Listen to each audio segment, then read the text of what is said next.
Hey everybody, my name is Jeremy. Pleasure to meet y'all guys. Today we're going to be discussing my topic of the importance of communication, and the title that I chose is The Keys of Communication. The reason I chose this title is because that metaphor really resonates with me as far as the word keys. It reminds me of the illusionist photo drawn by M.C. Escher, which is the image of multiple staircases trying to go up to multiple doors in different directions, which, it's kind of like life in itself. You never know which way you're going to head, and you never know if that key is going to open up that doorway to create that bond with that person. So we're going to be discussing interpersonal communication, listening, and communicating and identifying. So would be my keys of communication. So without further ado, let's get started. To start off, interpersonal communications, which is a model for a sender and a receiver. It is both verbal and nonverbal. And it's that feedback that actually indicates a response to that sender. So therefore, like I said, you got your sender, you got your receiver, and also too, there's also some things that could affect that communication. There is environment, which is the location that you're at during your terms of communicating with somebody. It could be, outside. It could be, in at work. It could be inside a classroom. It could be inside a hospital. That right there is your environment. So which also leads to noise, which is also a distraction for communication because it's anything that interferes with that transmission. It could be, a kid in the classroom communication talking and it's in the background. Um, so in truth, it's really like a discussion to me. A distraction. Something that you hear in the offset noise. I mean, you could be talking to somebody and then you hear a train or you hear a helicopter in the sky, and you kind of be distracted and look to see. So to me, those are parts of the interference that could go with communication. I also read upon an author by the name of Randy Fushin. He wrote a book called Natural Bridges. It's a guide to interpersonal communication, and it's kind of from a life coaching stance. It's a 10-chapter book of him explaining of how a young person can become a better communicator with friends, family, and loved ones. Um, and also, too, is an inspired quote that I really did resonate with as well. That states, "During your journey on earth, you will encounter many people, and you will have an impact on each individual you meet along the way, whether it's a neighbor and acquaintance, a colleague at work, a good friend, a family member, or even a stranger. Um, you will either enlarge or diminish that person each time you interact." So I really did like that because it's truth. You never know who you're going to meet, where you're going to meet them at. And then when you do, just having those effective means of communication, like we discussed in other assignments, maintaining, your emotions and being able to have that, that emotional intellect to be able to respond, which, like, in order to, develop all that, you have to come to a first point, which leads to our second part, listening. Listening, it's the most frequent and important part of communication. So, listening is a process, of making sense of the spoken messages. But, with listening, there's also hearing. Hearing is the physical process of receiving that message. It's automatic. We have ears, we hear things, but there's a difference between listening and hearing. Listening provides more of a challenge. It's being able to, process everything that's been told to you and then respond, giving that feedback to that somebody.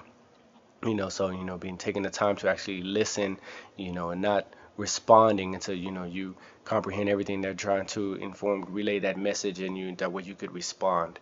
A really fun fact that I found, that I like to follow, as well as a quote said by King Solomon in the Bible, in Ecclesiastes 3-7. He mentions that a time to keep silence and a time to speak, which once again resonates with me because there is a time to talk and there's a time to listen. I work as a teacher and I educate kids. Sometimes they do want to talk while somebody else is talking. We're giving lessons, and it's like, guys, my students, there's a time to listen and then there's a time to talk. We could talk when it's time to play, but when we're learning, we're listening. So time to silence and time to speak. So, that quote by King Solomon really does, resonate with me. And then, we get to our third one, which is communicating and identifying, which, people constantly evaluate themselves, and others. They place them in domains of attractiveness, wealth, intelligence, and success. But we really got to be careful with that, because there's a theory, that was made by psychologists of Leon Festinger. Hopefully, I'm not butchering his name. But the theory is called the social comparison theory, which is the idea that individuals determine their own social and personal worth based on how they stack up against others. So just because they think they're more superior than somebody else, they start, judging their own worth and thinking if they're, you know, as equal or superior than others. But once again, we gotta be careful um, with those comparisons, because it's like a double-edged sword. Because the opposite end is a quote that is actually said by our 26th president Theodore Roosevelt, and he called that comparison the thief of joy. So just as, like, we find the positivities of, our self-image, we use, some of those comparisons to motivate ourselves and improve our, development, and all that good stuff. The opposite effect is, we'll start promoting judgmental bias and over competitive and superior attitudes, to where we think we're still much more better than somebody, to a point where it's like, sometimes, you get too biased and don't want to talk to somebody, and that person could give you quite good information about life. That falls back to listening, being able to register everything they're telling you. Don't judge a book by its cover, because just as you think that person is, underneath you, could be more superior in intellect even, and you don't know about it just because you're judging them the way they dressed. So we got to be really careful with that, guys. So like it just kind of forms back, as being able to identify yourself as a positive person. Don't be biased. Don't be judgmental on somebody. Because you never know what they're gonna do to you. But don't keep that cycle going. That's just, remain the opposite and give people an opportunity to, to talk. While they're talking, you're listening.